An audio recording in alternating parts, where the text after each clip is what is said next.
Hello, students. Let's read this problem together. Mr. Thompson recorded the time it takes his students to eat their food. The results are shown in the dot plot below.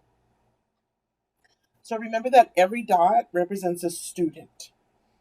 So the question is, which statement is true about the data on the dot plot? Which statement is true? So we're looking for a true statement. Okay, so let's look at our first statement. 26% of his students ate their food in 14 minutes at the most. So 26%, 14 minutes at the most. So remember, 14 minutes at most means that is the highest. So 14 is the highest they're willing to count for this statement.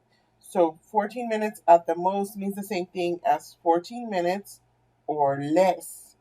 So that means we would be considering 14, 13, 12, 11, and 10. So we would count all of those dots.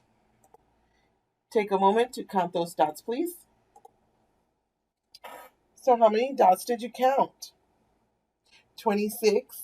So then you think it's true that 26%, is 26 dots equivalent to 26%? We have to figure it out, right? 26 is just a regular number.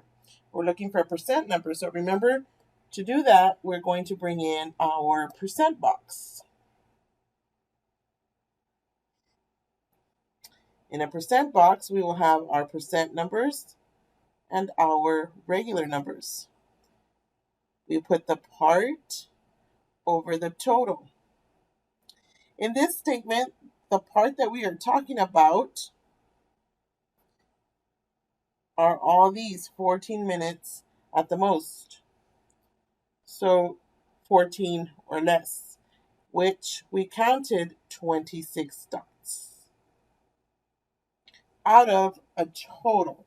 So now we need to know the total number of students that Mr. Thompson recorded. So we have to count all the dots, the total number of dots. I'll give you some time to do that. Go ahead and count all the dots, please.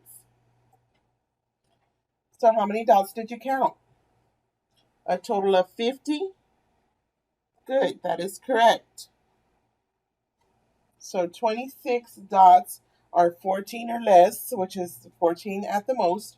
And then we had total of 50 dots. Now remember, on the percentage side, we always know the total is 100%. That is always true for percent. So now we're going to look for the part that it would be in percent. So 26 out of 50 is the ratio, and it's going to be something out of 100. Do you think it's going to remain as 26? No, right? Because we have, for example, here I can see that it's getting bigger. By what factor? By 2.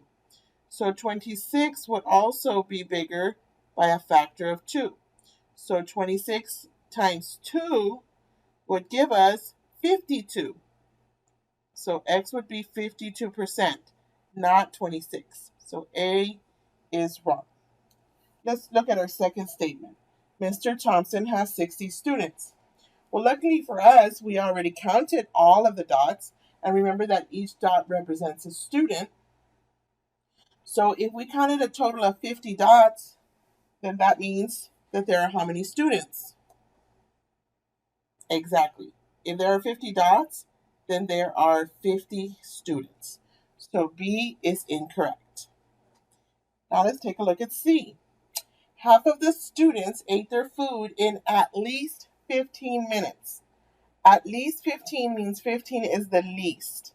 So at least 15 means 15 or more.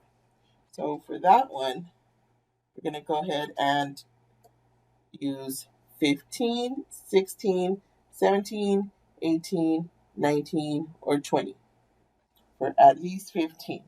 So let's go ahead and take a moment to count those dots. So how many dots did you count? 24. That's what I got. So now 24 out of 50, right? Because there's 50 total. So here's a fraction. Now we want to know if that fraction is going to be equal to half. So if we make an equivalent fraction and divide this or simplify it, we can simplify by 2. That'll give us 12 over 25. And it cannot be simplified any further. So 24 out of 50 was not half the students. It was actually just a little bit less than half.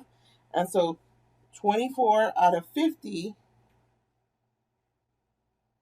is not equal to half.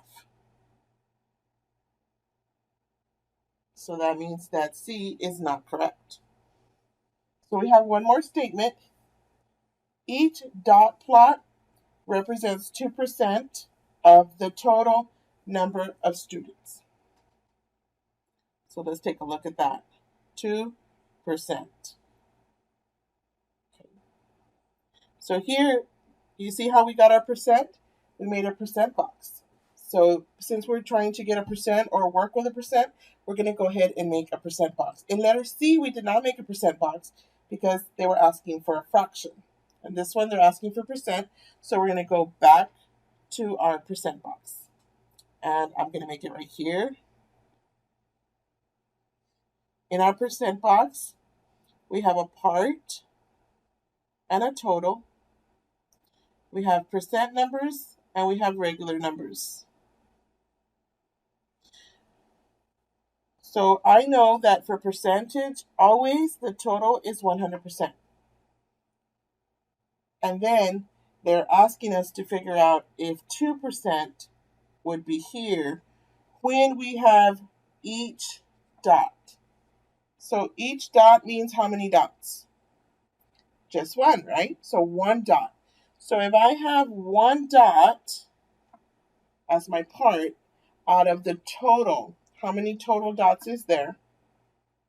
50, right? We had counted 50. So one dot is the part that we're looking at out of a total of 50 dots. What percentage would that represent? So once again, we can see our pattern. 50 times 2 will give 100. So 1 times 2 will give us our percent. 1 times 2 is 2%. So we do get 2%. It matches. This is true. Every dot represents 2%. So 50 dots represents 100%. Okay, so for this problem, which statement is true about the data on the dot plot? D is correct. Each dot plot represents 2% of the total number of students.